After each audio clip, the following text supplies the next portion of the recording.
கும்பராசியை பொறுத்த வரைக்கும் உங்களுடைய கஷ்ட நஷ்டங்கள் ஜென்மச்சனியிலிருந்து நீங்கள் அடைஞ்ச கஷ்ட நஷ்டங்களை எல்லாம் விடுவிச்சு இப்போ நல்ல நிலைமைக்கு வந்திருக்கக்கூடிய ஒரு காலகட்டமாக இருக்குது. நீங்கள் உங்களை அடிமை மாதிரி நினச்சவங்க இப்போ நீங்கள் சிம்மாசனத்தில் ஏறி உட்காரத அவங்க பார்க்க போகிறாங்க. இந்த வாரம் 6ஆம் இடத்துல இப்போ சந்திரன் வரும்போது இந்த வாரம் துவங்கிறது. ஆனால் உத்தியோக நன்மையும் உத்தியோக மேன்மையும் கிடைக்கும்.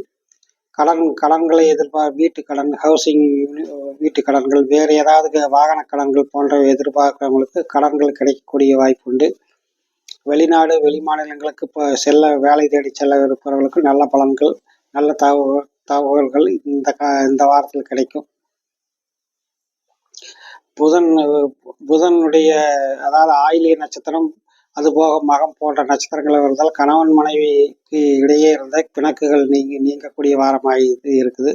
குழந்தைகளின் ஆசைகளையும் விருப்பங்களையும் நிறைவேற்றி வைப்பீர்கள். சிலருக்கு இளம் வயதினருக்கு சிலருக்கு காதல் வசப்படக்கூடிய தன்மைகளும் உண்டு. 9ஆம் அதிபதியான சுக்கிரன் உங்கள் ராசியை தொடர்பு கொள்வதால் சகல பாக்கியம் என்று கூறப்படுகிற குழந்தை பாக்கியம், திருமணம் போன்ற நிகழ்ச்சிகளுக்கு முதல் கட்ட நடவடிக்கை உங்களது குலதெய்வத்து வேண்டுதல் ஏதாவது இருந்தால் இந்த வாரத்தில் போய் நீங்கள் நிறைவேற்றி மகிழ்ச்சி அடையலாம்.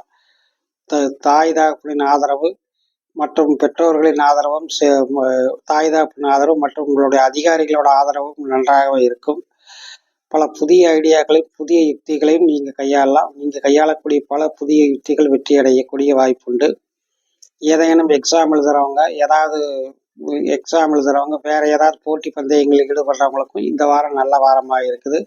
மொத்தத்தில் உங்களுக்கு 2ல் சனி இருந்தாலுமே கூட லாபஸ்தானத்தை குரு பார்த்துட்டு இருக்கிறதுனால பணவரவு ரொம்ப சிறப்பாகவே இந்த வாரம் இருக்கும். மொத்தத்தில் இந்த வாரம் ரொம்ப சிறப்பான ஒரு வாரமாக இருக்குது.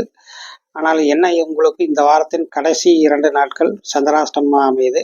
இருந்தாலுமே கூட உங்களுக்கு இந்த வாரம் சந்திராஷ்டமமாக இருந்தாலும் பெரிய அளவுக்கு பாதிப்பு எதுவும் இருக்காது. சில நேரங்கள் கடன் ஏன் இவ்வளவு வாங்குறோமேங்கிற ஒரு கவலையும் குழப்பம் வந்து தீரும். மற்றபடி இந்த வாரம் மிகச்சிறந்த வாரமாகவே இருக்குதுங்க. ரொம்ப நல்லதுங்க. ரொம்ப நன்றி.